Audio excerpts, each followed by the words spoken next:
For 3 days, the people of Earth watched in horror as the galactic hegemony descended like a vengeful god. Their warships, sleek and colossal, darkened the heavens, blotting out the stars. Their weapons, precise and merciless, turned cities into craters of molten ruin. Military resistance was crushed within hours. Fighter jets swatted from the sky, armored divisions annihilated in firestorms of plasma and kinetic bombardments. The broadcasts came swiftly after. A towering figure, draped in the ornate battle armor of the hegemony, appeared on every remaining screen and holographic feed. Grand Strategos Valtherus of the Imperial Conquest Court. His voice, smooth yet dripping with contempt, echoed across the ruins of Earth. The cycle of conquest is eternal. Your world, like countless before it, belongs to the hegemony now. Those who submit will serve. Those who resist will be erased. Humanity's fire is extinguished. Kneel and be spared. In the bunkers and tunnels beneath the shattered remains of old Chicago, Elias Work stared at the screen in silence. Blood crusted his temple, the result of an explosion that had torn apart his unit's last command post. He had spent a lifetime fighting human wars, but this was something else. This was genocide wrapped in the language of bureaucracy. The Strategos' words settled over Earth like a funeral shroud. There was no formal surrender, but there was no organized resistance left either. The planet fell silent under the iron weight of occupation. In a matter of days, towering hegemony war machines patrolled the streets of ruined cities. Massive slave ships hovered over refugee zones, processing humans like livestock. Those who obeyed were taken to work in the Empire's endless war machine. Those who fought back were executed in the streets. But the silence didn't last long. In the dead of night, beneath the ruins of Chicago, a group of survivors huddled around a makeshift command table. Engineers, soldiers, hackers, anyone who still had the will to fight. A radio technician, barely more than a kid, looked up from his screen. "Signals ready, sir. Last working broadcast array on the planet." Elias Work stepped forward, a cracked earpiece in one hand, a stolen hegemony plasma rifle in the other. His face was bruised, his uniform torn, but his eyes burned with the kind of fury that no conqueror could ever crush. He pressed the button. Across the broken cities and occupied strongholds of Earth, a voice cut through the silence, overriding the hegemony's broadcasts. A simple message, but one that sent a shockwave through every enslaved soul still breathing. Earth's fire never dies. The words echoed across the stars, and somewhere deep in the galaxy, where the hegemony's grip was tightest, others heard it. Others who had once lost hope. And for the first time in 1,000 years, the Empire felt something it had long forgotten. Fear. A standard reconnaissance unit, 6 heavily armored enforcers, each over 7 feet tall, armed with plasma carbines and cloaked in energy shields. They moved in formation, sweeping the crumbling streets with cold efficiency. The humans, as they understood it, had been broken. Earth had fallen. Their orders were to ensure compliance, to pacify any lingering embers of defiance. They never saw the tripwires. A single misstep triggered the chain reaction. An old subway tunnel, rigged with scavenged fuel cells, erupted in a massive explosion. The street caved in, swallowing the entire squad in a plume of fire and rubble. By the time the smoke cleared, there was nothing left but charred, twisted armor and the burned insignia of the galactic hegemony. From the shadows, human eyes watched. A handful of survivors, wrapped in scavenged gear, gripped stolen rifles. They had no military ranks, no chain of command, just one unbreakable rule: never fight the hegemony on their terms. Elias Work crouched beside them, his rifle steady as he surveyed the wreckage.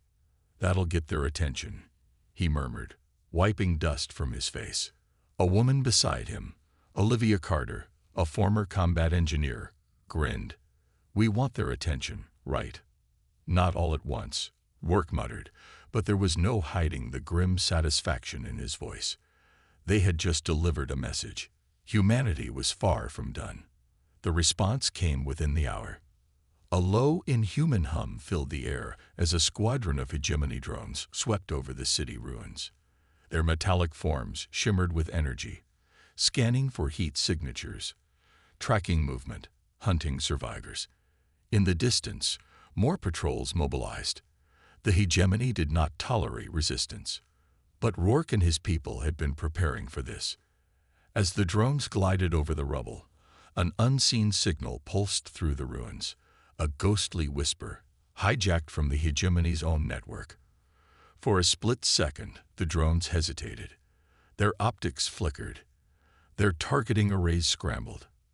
Then, with synchronized precision, they turned on each other. Plasma bolts tore through the sky as the machines slaughtered their own patrols. The hegemony soldiers below had no time to react. By the time the virus burned out and control was restored, 2/3 of their forces lay in smoking heaps, and the remaining drones self-destructed to prevent further corruption. In the command tower of the occupied hegemony garrison, the alien officer in charge, Overseer Luthencal, slammed his fist against the control panel. His mandibles twitched in barely contained rage. Humans weren't supposed to be capable of electronic warfare, not against hegemony systems. Yet here they were, dismantling elite patrols like scavengers picking apart a carcass. Increased security suites. Luthencal snarled. Deploy shock teams. Find them and burn them out. But Rourke and his resistance were already gone, disappearing into the tunnels, the ruins, the very bones of the dead city. From the ashes of their world, humanity's war had begun, and they would fight it on their terms. For weeks, the resistance had fought in the shadows, ambushes, sabotage, hit-and-run strikes. The hegemony tightened its grip in response, deploying larger patrols, burning out suspected safe houses, executing civilians in broad daylight. The cost of defiance was steep. But Rourke knew silence was deadlier. Earth couldn't fight alone. "Are we sure this thing works?" Olivia Carter muttered, tapping a jury-rigged control panel inside an abandoned subway station. It was a Frankenstein of salvaged hegemony tech and old-world human ingenuity, barely held together with scrap and hope.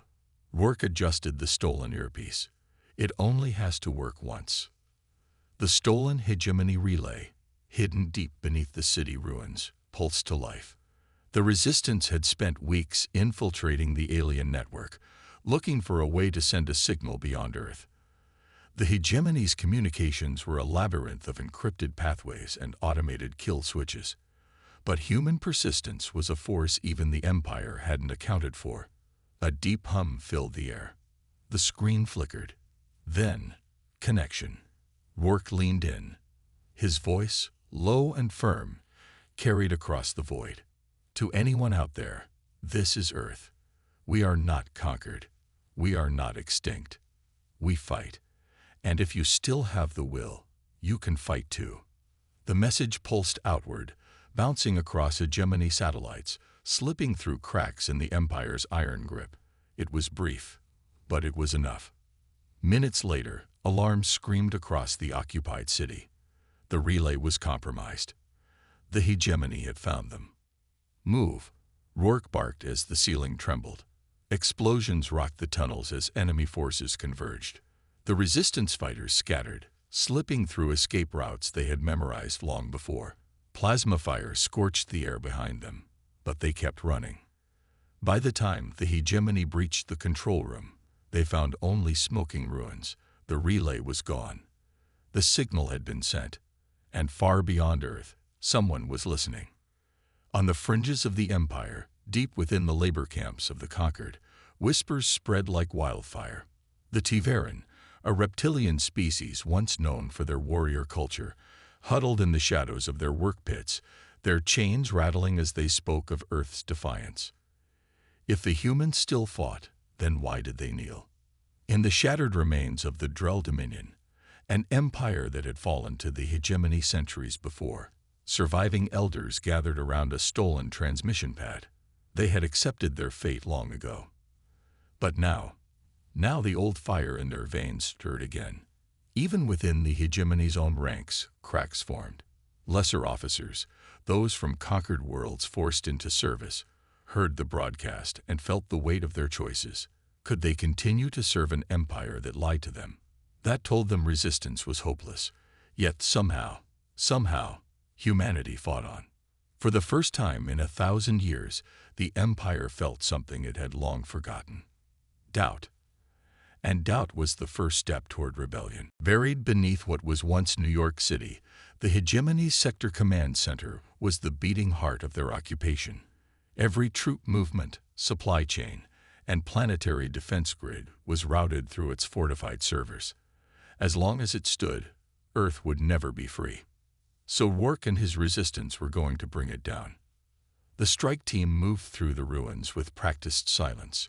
The plan had been weeks in the making, an infiltration mission straight into the belly of the beast. Rourke crouched near a rusted sewer grate, his team flanking him. Olivia Carter, their best engineer, clutched a small data pad, eyes scanning rapidly as she accessed the stolen blueprints. Beside her, Taro Vex, a former hegemony soldier who had turned traitor, gripped his plasma rifle tightly. "We disable their relay first," Rourke whispered. "Once they lose external comms, we hit the central hub. Fast. Hard." Taro exhaled. "They'll send reinforcements the moment they know something's wrong." "They always do," Rourke muttered. "Which is why we finish before they get here." No more words were needed. The team descended into the tunnels, the stale air thick with tension. Phase 1. Disabling the relay. The first guards never saw them coming. Human-made knives, fashioned from scavenged ship plating, slid between alien armor joints. The sentries collapsed without a sound. Carter sprinted to the relay station, hacking into its mainframe with a jury-rigged data spike. The hegemony's technology was advanced, but it wasn't built with human unpredictability in mind. 10 seconds, she whispered. Taro and Rourke dragged the bodies into the shadows, their hands already moving to their weapons. Carter's screen blinked. "We're in." Across the station, communication screens fizzled out. The base had just gone dark. Now, the real fight began. Phase 2, the assault. The first explosion shook the command station to its core. Hegemony enforcers rushed to respond, only to be met with a rain of plasma fire. Rourke's team moved like ghosts, cutting through the corridors with brutal efficiency. Olivia disabled security turrets, turning them against their own. Taro, a living contradiction to his former masters, gunned down hegemony officers without hesitation. The command center doors loomed ahead, heavily fortified, nearly impenetrable. But they didn't need to breach it. They needed to burn it. Rourke slammed a charge against the main power conduit, its blinking red light casting eerie shadows.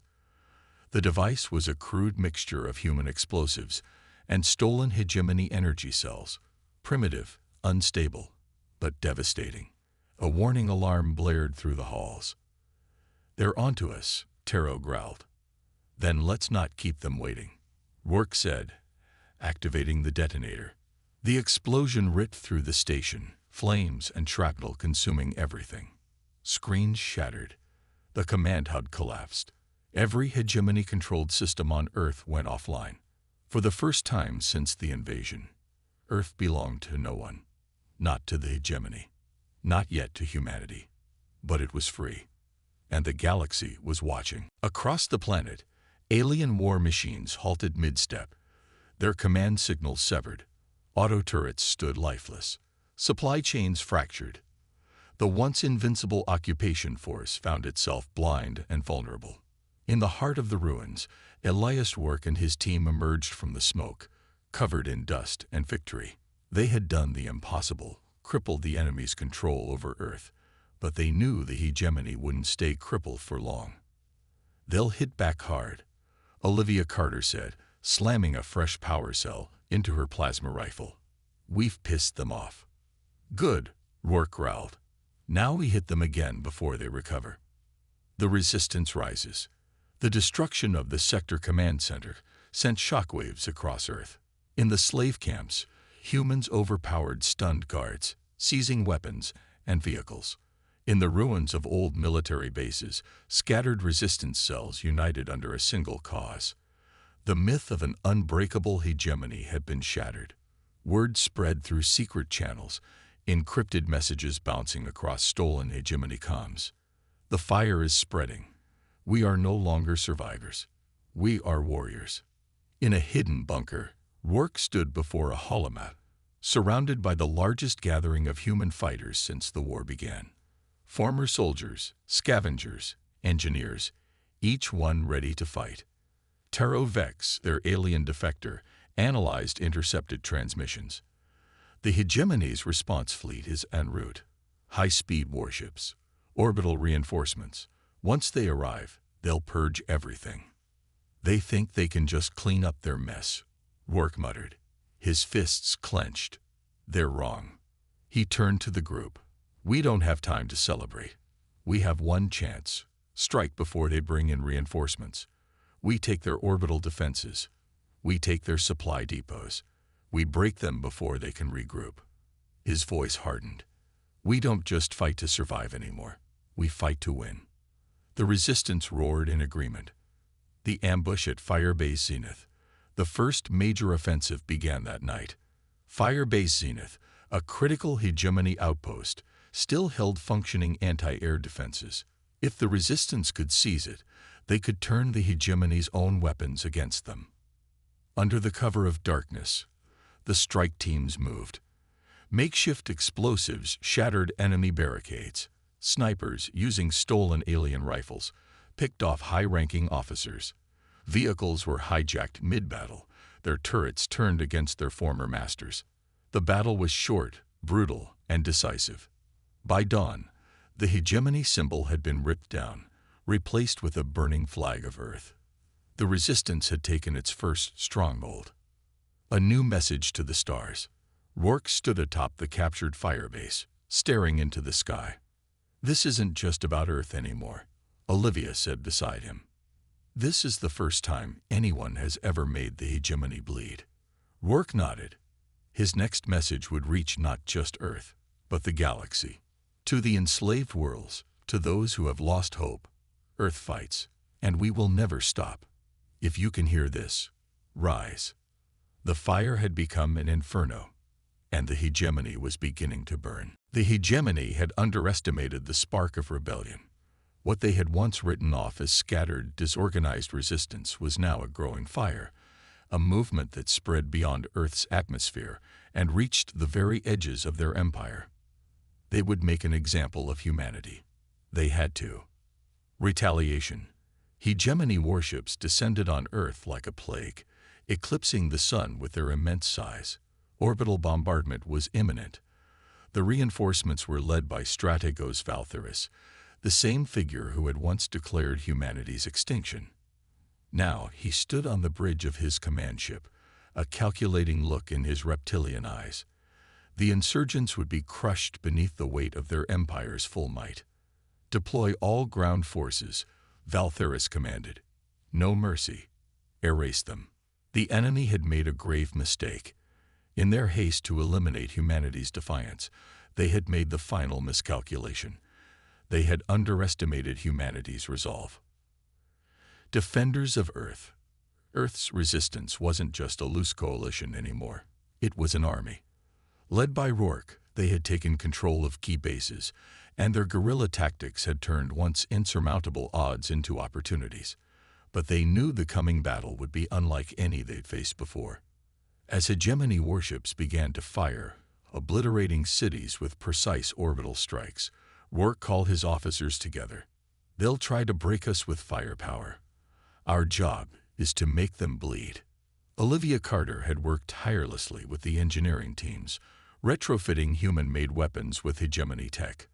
Their new arsenal of plasma cannons, EMP mines, and hacked drone fighters were not only deadly, they were symbols of humanity's ingenuity and defiance. As the skies grew dark with the shadows of enemy ships, the first counterattack began. Hundreds of human fighters, piloting stolen and modified hegemony interceptors, took to the skies. The Earthbound forces mounted a fierce resistance on the ground, laying traps and hitting key targets. A full-scale guerrilla war raged through the ruins of the cities, blending chaos and tactical brilliance. But this time, the hegemony wasn't just facing a handful of rebels. They were facing humanity's rage. The battle for unity. On the ground, in what remained of Paris, a massive standoff unfolded. Strategos Valther's forces had landed, their armored legions marching across the battlefield in relentless waves. The resistance fought back fiercely, with Work leading the charge. The tide shifted when a signal came through from the outer rim. The Tigeran, the reptilian warriors who had once been bound to the hegemony's will, had come. Their ships emerged from the shadows of distant moons, a surprise force arriving just in time to turn the tide. Work had sent a call for help across the stars. It had been met with silence, until now. The Tigeran ships clashed with hegemony vessels, breaking through the blockade with deadly precision. The rebels below could only watch in awe as their enemies were torn apart by the very forces they had once oppressed. The Tigeran had heard the call. They had answered it. The first true alliance had been forged, not just between humans, but with those who had tasted the same cruelty at the hands of the hegemony. Together, they brought the fight back to the heart of the empire. The power of defiance. Rourke stood in the ruins of Paris, watching as the sky cracked open with fire and destruction. The battle had raged for hours, but humanity had once again proved it could stand firm in the face of annihilation. "We're not finished yet," he said to his team, his eyes narrowing as another wave of hegemony reinforcements arrived. "We'll bring the fight to them." The fire that had started on Earth now blazed in the hearts of the galaxy's oppressed. And the hegemony, they were no longer unchallenged. The hegemony had underestimated the fire of rebellion before. Now they would make it their final mistake. Strategos Valtherus stood at the helm of the dreadnought Leviathan, the flagship of the retaliatory fleet. His orders were clear. Earth would burn, the rebellion would be snuffed out, and its survivors would serve as a grim reminder to any who dared to defy the Empire. Yet the Strategos' claws clenched at the armrest of his command chair as his eyes flicked to the tactical display. The Tigeran fleet, joined by a growing number of former hegemony soldiers, had delivered a devastating blow. The humans, crafty and relentless, were not the scattered rabble he had expected. They were a force, and the galaxy was beginning to notice. "We've lost the battle for the skies," Valtherus growled, his voice a low hiss. "We take the war to the surface. Our reinforcements are already on the way." The last defense. Back on Earth, Rourke and his forces braced for what was sure to be the final conflict. The battle for Paris had been a victory, but the hegemony wasn't about to let the loss go unanswered. The city, once a symbol of human resilience, now lay in the path of the Empire's rage. "We don't have much time," Olivia Carter said, her fingers flying over a control panel as she worked to stabilize the power grid. "The Leviathan is almost in position. Once they launch their orbital cannons, the city won't survive." "Then we make sure they can't fire," Rourke replied. The Resistance fighters, under his command, had planned for this. They had fortified Paris with what little they had left, weaponized hegemony drones, EMP traps, and enough explosives to level half the city. But there was more. Olivia finished her work and looked up with a grim smile. "We've got one shot at this. I've rerouted every defense we have to a single point. If the Leviathan fires, we hit back. Hard." Taro Vex, standing alongside them, tightened his grip on his rifle. "Let's make it count." The countdown began. The final assault. As the hegemony's massive warship loomed over Paris, the ground below seemed to tremble in anticipation. They thought they had won. They thought they had crushed humanity's last stand. But they had no idea what awaited them. The Leviathan's weapons powered up, and Valther's voice crackled over the comms. "Prepare to fire." The sky split with the blinding light of the orbital cannon. But as the blast hurtled toward the city, a wave of force surged upward from the earth below. an energy pulse so powerful it seemed to freeze the moment in time. The Leviathan's weapon systems went dark. The massive ship trembled as its own firepower was turned against it. "Did we?" Carter gasped. "We did," Rourke confirmed, watching the moment unfold in stunned silence. The energy pulse, a result of their sabotage, had temporarily neutralized the Leviathan systems. Its once dominant cannons fizzled out in a burst of sparks. The humans had won, for now, but there was no time to celebrate. "Get to the surface," Rourke ordered. "The hegemony's not done yet." As the Leviathan's weaponry went offline, ground forces launched their own counterattack. Hegemony troops stormed Paris, their boots thundering in the streets, but the resistance was ready. From the shadows, from every broken building, from the very bones of the city, humanity rose once again. Their survival had been a declaration, but this was a challenge. They would fight for the Earth and the stars beyond it. A galactic rebellion. The flames of rebellion were no longer confined to Earth. The hegemony had made its greatest mistake by attacking a world it thought was conquered. Now, the message had spread far beyond the borders of their empire. The hegemony was not invincible. For the first time in generations, the galaxies oppressed under their rule whispered in defiance. The Tiveran had already begun organizing their forces, rallying their own people for the upcoming war. Former hegemony soldiers, veterans of the Empire's brutality, were defecting in droves, their loyalty shattered by the sight of humanity standing tall. Strategos Valtherus could feel it. The walls were closing in. His empire was no longer unchallenged, and the rebellion that began with a single planet was now a threat that would spread to every corner of the galaxy.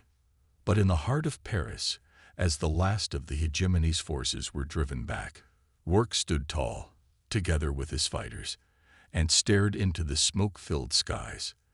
The world was still standing, for now, but the galaxy had heard their cry, and the hegemony would never be the same again. It had been a long time since anyone had made them retreat, but Earth had shown them that no empire, no matter how vast, could suppress the fire of defiance forever. And now, the resistance was more than just a thorn in their side. It was a reckoning. The Leviathan, once a symbol of their overwhelming might, drifted through the void, crippled and bleeding, a shadow of its former self. Its systems were offline, its crew decimated, and in its wake, the shattered pride of the hegemony's war machine lay in ruins. But Valtherus was not one to admit defeat. He stood before the shattered windows of his flagship, watching as the stars outside blinked with the faint light of distant civilizations. The Stratego's gaze turned inward.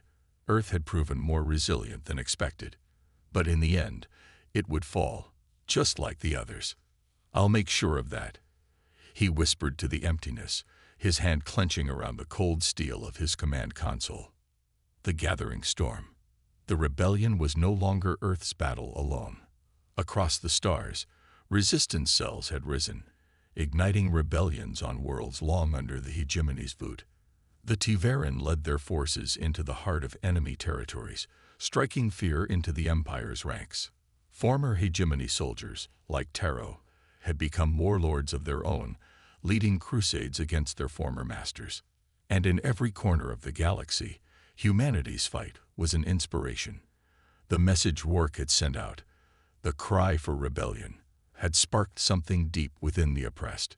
Humanity had become more than a symbol of resistance. It had become the catalyst for galactic revolution. But the hegemony was not going to cower. Strategos Valtherus had ordered the preparation of a final weapon, one that could destroy everything the rebellion had fought for. The Empire's last gambit, a super weapon capable of vaporizing entire worlds. Earth, the cradle of defiance, would be reduced to nothingness. But even as the hegemony gathered its forces for this ultimate strike, the rebels were already moving. Their final push was at hand. The hegemony's arrogance would be its undoing. The final battle. Rourke stood on the surface of Earth, watching the vast, swirling storm of conflict unfold in the skies. Every corner of the planet was now a battleground. Cities had been rebuilt in secret, lines of defense were drawn, and every single human on the planet had picked up arms. Even children had become soldiers in this last, desperate war. But it wasn't just about Earth anymore. The entire galaxy was watching, waiting for this moment. The Resistance was no longer just defending their world. They were fighting for the future of all sentient species under the Empire's oppression. In the war room, Rourke addressed his commanders. "We can't win by simply holding ground. We need to bring the fight to them, before they bring that super weapon online." Olivia Carter, once a scientist and engineer, had become a field commander. "We know the coordinates of their weapons base. The Tiveran are already assembling an assault fleet. We take down their weapon. We cripple their ability to fight back." Taro Vex looked grim. "It's a suicide mission. The hegemony will throw everything they have at us. Then we make sure they know that everything isn't enough." The fleet surged forward. A mix of human and Tiveran ships, an alliance forged in the fire of war. Together, they would face the final wave of hegemony reinforcements.